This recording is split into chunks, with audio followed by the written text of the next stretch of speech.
नमस्कार, मैं हूं देवांजलि मोइत्रा। कंगना रनौत की फिल्म मणिकर्णिका भले ही बॉक्स ऑफिस पर ताबड़तोड़ कमाई कर रही हो, लेकिन ये फिल्म आए दिन विवादों में फंसती चली जा रही है। हाल ही में कंगना की ही फिल्म सिमरन के राइटर अपूर्व असरानी मणिकर्णिका के को डायरेक्टर क्रिश के सपोर्ट में उतरे हैं।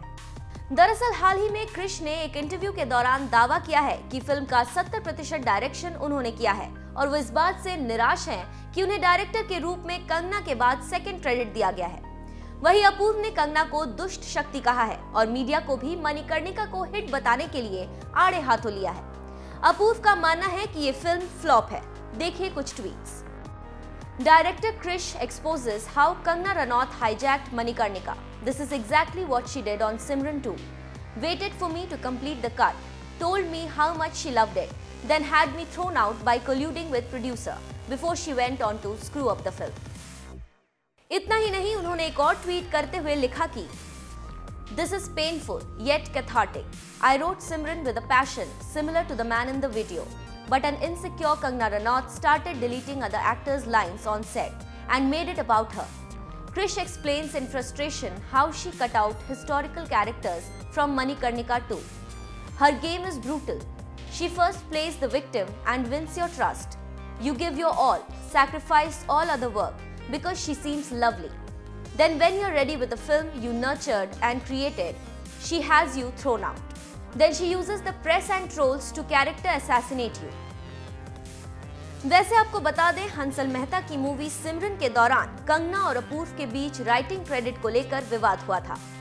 दोनों ने एक दूसरे पर कई आरोप भी लगाए थे। बता दें, डायरेक्टर केतन मेहता ने 2016 में ऐलान किया था कि वे झांसी की रानी पर फिल्म बनाना चाहते हैं, जिसमें वो कंगना रनौत को कास्ट करेंगे। बाद में कंगना ने डायरेक्टर क्रिश के साथ इस प्रोजेक्ट को आगे बढ़ाया। इसे लेकर कंगना और केतन मेहता के बीच भी विवाद हुआ था। अब देखना तो ये होगा कि क्वीन कंगना इन सभी इल्जामों पर कैसे रिएक्ट करती हैं। बता दें, फिल्म मणिकर्णिका ने अब तक 50 करोड़ से ज्यादा का कारोबार कर लिया है और चारों ओर इस फिल्म की तारीफ हो रही है। फिल्म में न सिर्फ कंगना की एक्टिंग बल्कि सभी स्टार्स के काम को भी लोगों ने पसंद किया है।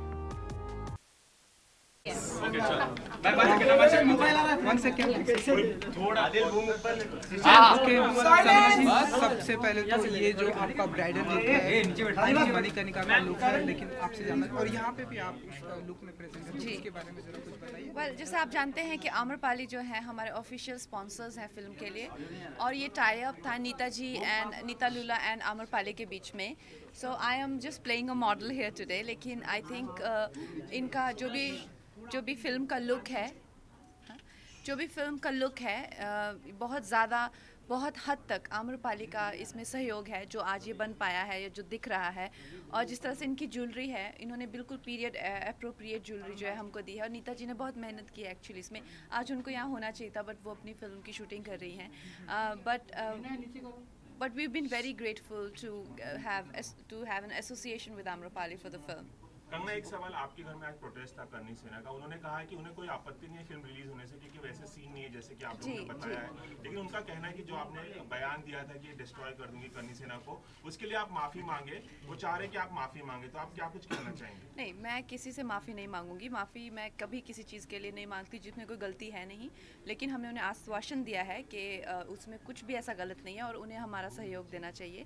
और फिल्म को जो है वो करना चाहिए, बिकॉज वो हमारे भारत की बेटी है। तो सबको मिलकर उस फिल्म को जो है आगे बढ़ाना चाहिए। वो सिर्फ मेरी कोई रिश्तेदार नहीं है, वो पूरे देश की, वो मेरे लिए वही है जो हम सब के लिए है।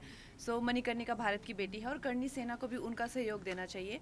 और ये फालतू का ईगो इशू मेरे साथ करने की जरूरत नहीं है। मैं यहाँ पे किसी को सॉरी वॉरी कहने के लिए नहीं हूँ।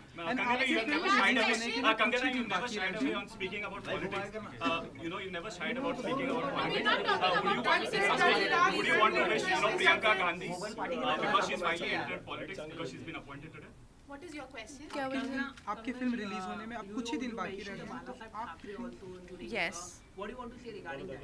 नहीं, वेल, हम उनको सालगिरह की बहुत शुभकामनाएं देते हैं। और महाराष्ट्र में वो एक बहुत ही ज़्यादा उनका लोगों को उनसे प्यार है, उनका सम्मान करते हैं। और हम भी अब लिटरली हम भी महाराष्ट्रनी हैं एक तरह से देखा जाए तो, और उसी तरह से रानी लक्ष्मीबाई भी मराठा बेटी हैं और वो भी महाराष्ट्र को ही बिलोंग करती हैं। तो ये इस बात में कोई दो राय नहीं है कि वो भी इसी मिट्टी पे पैदा हुई हैं, यहीं की जन्मी हुई हैं।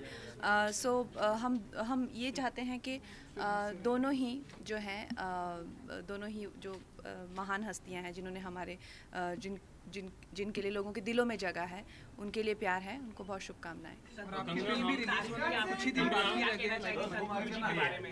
वेल उनके लिए देखिए, मेरे लिए बहुत ज़रूरी था कि ये फ़िल्म इस फिल्म का मनोरंजन के साथ में एक मायना हो।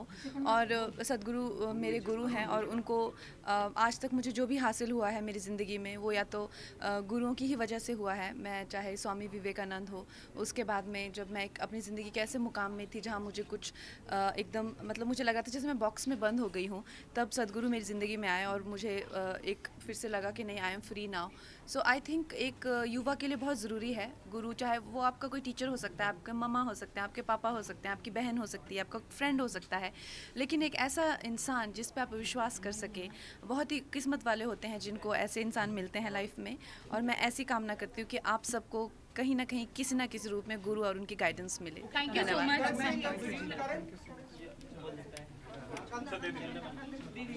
मच।